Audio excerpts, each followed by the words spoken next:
ఓం నమో రుద్రాయ. ఇవాళ మహిమాన్విత యోగి మూడో భాగం చెప్పుకోబోతున్నాము. మనకు తెలుసు కదా, గణపతి స్వామి గారి గురువు గారు సిద్ధి పొందే ముందు నువ్వు కూడా నాలాగే తీర్థయాత్రలు చేయాలని చెప్పారు కదా. ఆ మాట ప్రకారమే గణపతి స్వామి తీర్థయాత్రల్ని ప్రారంభిస్తారు. రాజస్థాన్లోని పుష్కర్ సమీపంలో ఉన్నారు కదా ఇప్పుడు.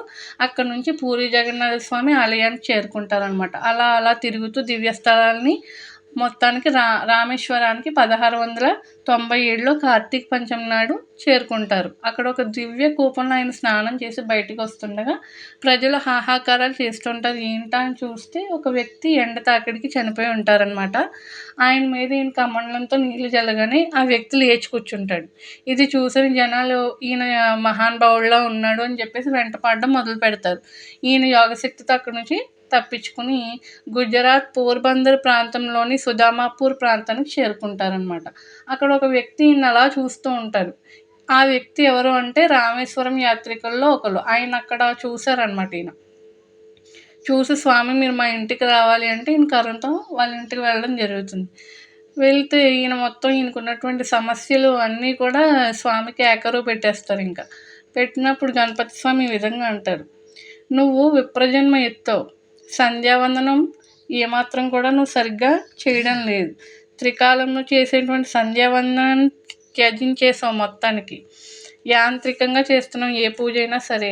అలా ఉండకూడదు, ఏ తప్పు చేసినా ఈశ్వర ప్రార్థన చెయ్యాలి, నీకు ఉపదేశించినటువంటి గాయత్రి మంత్రాన్ని క్రమం తప్పకుండా ప్రతిరోజు చెయ్యాలి అని చెప్పిన తర్వాత ఆ వ్యక్తి అప్పటి నుంచి సరిగ్గా అన్ని గాయత్రి మంత్రం చేసుకోవడం, ఈశ్వర ప్రార్థన చేయడం అన్నీ సక్రమంగా చేస్తాడు. దాంతో ఆయనకి ఉద్యోగంలో ఉన్నతి లభిస్తుంది.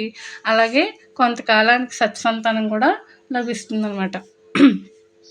ఇప్పుడు ఈ కథ మొత్తం జనాలకి అక్కడ ప్రచారం అయిపోతుంది కదా. ఇప్పుడు మళ్ళీ ఇక్కడ కూడా జనాలు తండోపతండాలుగా మహా ఉధృతంగా వచ్చేస్తారు. ఇంకా ఇంత ఆ తాకిడికి ఇంకా అక్కడ ఉండలేక హిమాలయ ప్రాంతాలకి బయలుదేరతారనమాట. ఈయన హిమాలయ ప్రాంతాల్లోనే ఎక్కువ కాలం కూడా సాధన చేశారు. నేపాల్లోని ఏలుబడి ప్రాంతంలో ఒక అద్భుతమైన గుహను చూస్తారు ఆయన. ఇక్కడ నాకు బాగుంటుంది స్థావరం ఇక్కడ ఉండడానికి అని చెప్పేసి ఆయన గుహలోనే ఉంటూ, సెలయేరు ఉంటుంది అక్కడ, సెలయేరులో నీరు త్రాగుతూ అక్కడే పళ్ళు తింటూ అలా ఉంటుంటారు. ఒకరోజు అలా యోగనిష్టలో ఉంటూ ఉంటారనమాట.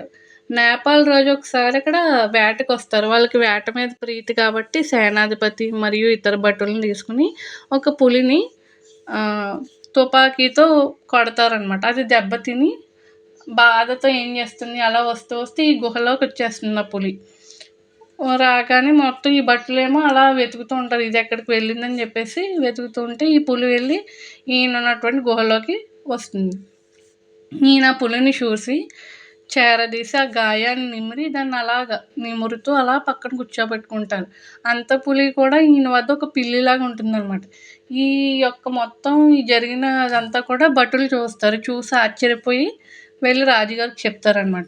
ఆ రాజుగారు కూడా ఎవరో మహానుభావుడు ఈయన అని చెప్పేసి రకరకాల సంపదలు, ఉపహారాలు అన్నీ తీసుకుని వచ్చి సాష్టాంగ నమస్కారం చేస్తాడనమాట. నువ్వు తెచ్చిన ఐశ్వర్యాలతో నాకు ఏం పని లేదు నాయన అంటే అప్పుడు రాజు ఈ విధంగా వదిలిస్తాడు. గురువుల దగ్గరికి వెళ్ళినప్పుడు, దేవతల దగ్గరికి వెళ్ళినప్పుడు వట్టి చేతులతో, రిక్త హస్తాలతో వెళ్ళకూడదు అంటారు కదండి. అంతే తప్ప ఎటువంటి అహంకార భావంతో నేను తేలేదు అని చెప్పగానే ఆ సమాధానం ఈయనకి నచ్చుతుందనమాట. నీ శిష్టాచారం నాకు చాలా సంతోషం కలిగించింది, ఇవి ఎవరికి అవసరం వాళ్ళకి పనిచేయను అయినా అని చెప్పేసి అంటారు. ఒక్కసారి మీరు మా రాజభవనానికి విచ్చేయండి అని రాజుగారు ఎంతగానో అడుగుతారనమాట. లేదు, నాకు ఇక్కడ చాలా బాగుంది, సెలయేరు ఉంది, తినడానికి పళ్ళు ఉన్నాయి, నాకు చాలా ప్రశాంతంగా ఉంది, నా యొక్క సాధనకి ఎటువంటి ఇబ్బంది లేకుండా ఉందనగానే ఇంకా రాజుగారు ఏం చేస్తారంటే రాజాహంకారాన్ని పక్కన పెట్టి ప్రతిరోజు కూడా స్వామిని చూడడానికి ఆయనే గుహ వద్దకు వస్తారనమాట. అలా వస్తూ ఉంటారు. కొన్నాళ్ళకి అక్కడికి కూడా మళ్ళీ జనాల యొక్క తాకిడి అనేది పెరగడం, మళ్ళీ అలాగా హిమవత్ శ్రేణి పర్వతాల వైపుగా అలాగ వెళ్తూ ఉంటే ఒక కొండపై నుంచి ఒక యతి పిలుస్తాడు ఈయన్ని. గణపతి స్వామి గారు ఇలా రండి అంటారనమాట. ఇలాంటి ప్రాంతంలో నన్నెవర్రా బాబు పిలుస్తున్నారని చెప్పేసి ఈయన కూడా చూస్తూ ఉంటారు.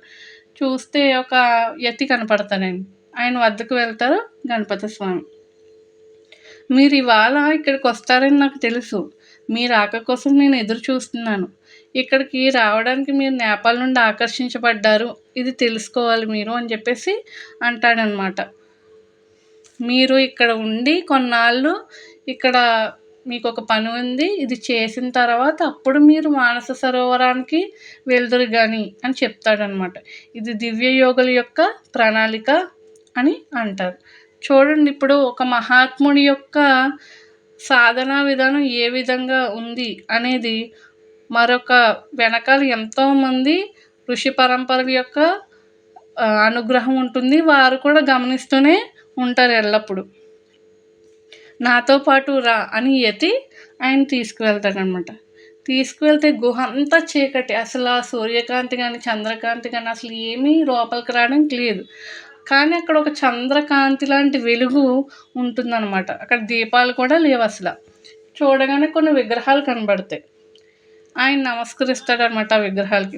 నమస్కరించి యతితో అంటారు, ఏంటండి విగ్రహాలు అంటే, అవి విగ్రహాలు కాదు నాయన, యోగులే. వారు ఆ స్థాయిలో ఉన్నారు. వారి యొక్క దేహములు మహాకారం దేహాలు, ప్రతిమలు కావు, జడరూపమైన రాళ్ళు అంతకన్నా కావు. వారు యోగులే అని చెప్పేసి అంటారనమాట. వారి సేవ నువ్వు చేసుకోవాలి. అప్పుడు నీ యొక్క సాధన అనేది మరొక మెట్టు ఎక్కుతుంది, ఇంకా పరిపూర్ణత్వం అనేది వస్తుంది అనేసి అంటారనమాట. ఇప్పుడు వారి యొక్క గురువుగారి దగ్గర పరిపూర్ణత్వం చెందారు అని అన్నాం కదా.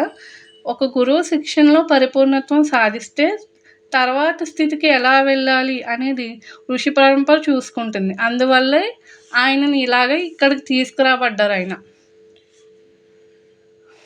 ఇప్పుడు ఏం చెప్తారంటే యతి, నువ్వు వీరికి ఫలాలు అన్నీ సకాలంలో అందిస్తూ ఇక్కడ నీకు పూర్వం నుంచి ఉన్నటువంటి ఆ సాధన, యోగ సాధన కానీ అదంతా నువ్వు చేసుకుంటూ ఉండాలి అని చెప్తారన్నమాట. వీరి ఆశీర్వాదం నీకు లభిస్తుంది. వారు ఎప్పుడు ఆశీర్వాదం నీకు పరిపూర్ణంగా లభిస్తుంది అనేది నువ్వు ఎదురు చూడడమే అని చెప్పేసి అంటారనమాట. ఇప్పుడు నేను ఇక్కడ నుంచి బయలుదేరి మానస సరోవరం వెళ్తున్నాను. నీకు ఆశీర్వాదం పరిపూర్ణంగా లభించింది అని నాకు తెలుస్తుంది. అప్పుడు నేను మళ్ళీ తిరిగి నీ దగ్గరికి వస్తాను అని అంటారనమాట. అలాగే గణపతి స్వామి గారికి ఒక చిన్న సందేహం వస్తుందన్నమాట. వీరు ఎన్నాళ్ళ నుంచి ఇక్కడ ఉన్నారు అంటారు. బహుశా కొన్ని వేల సంవత్సరాల నుంచి అయ్యి ఉండొచ్చు అని యతి సమాధానం ఇస్తారన్నమాట. మీరెన్నాళ్ళ నుంచి ఉంటున్నారంటే, నేను 200 సంవత్సరాల నుంచి ఉంటున్నాను నాయన అని చెప్తారనమాట. ఈ యతి అక్కడికి వెళ్ళిపోతారు, మానస సరోవరం వెళ్ళిపోతారు. ఈయన ఒక 1691 నుంచి 1700 కాలం వరకు అక్కడే వారికి పళ్ళు సమర్పించడం, అక్కడ వాళ్ళని సేవ చేసుకోవడం, ఈయన సాధన చేసుకోవడం, ఇలాగే గడిపారు మొత్తం అంతా. ఈయన పళ్ళు తీసుకెళ్ళి అక్కడ పెట్టేవారు అన్నమాట. అవి మాయమైపోయేవి. ఏ విధంగా స్వీకరించేవారు అనేది కూడా కనపడేది కాదనమాట. ఒకరోజు అలాగా ఈ విగ్రహాల్లో ఉన్నటువంటి యోగులందరూ కూడా అభయహస్తాలు ఇలా ఎత్తగానే ఒక ప్రసన్నమైన కాంతి, వెలుగు ఆయనలోకి ప్రసరిస్తుందన్నమాట. అప్పుడు వెంటనే మళ్ళీ ఈ యోగు ఉన్నారు కదా, ఎవరైతే మానస సరోవరం వెళ్ళిన యతి తిరిగి వస్తారు. నీకు మొత్తం పరిపూర్ణత్వం సిద్ధి ఇప్పుడు లభించింది. నీ దేహం చూస్తే నాకు అర్థమవుతుంది నీ పరిపూర్ణత్వం అనేది లభించిందని. నువ్వు ఇప్పుడు మానస సరోవరం యాత్ర చేయడానికి నీకు ఇప్పుడు యోగ్యత లభించింది అని చెప్పేసి అంటారనమాట. అప్పుడు మీరిప్పుడు ఎంతకాలం ఇక్కడ ఉంటారు అని యతిని గణపతి స్వామి అడుగుతారనమాట. ఏమో నాకు తెలియదు నాయన, వీరి ఆజ్ఞ, ఇక్కడ ఎన్నాళ్ళు ఉంటానో నాకు కూడా తెలియదు.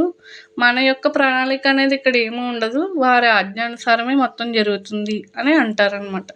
మనకు తెలియకుండానే ఇలా ఎంతో మహాసిద్ధుల ప్రపంచం ఉంటుంది.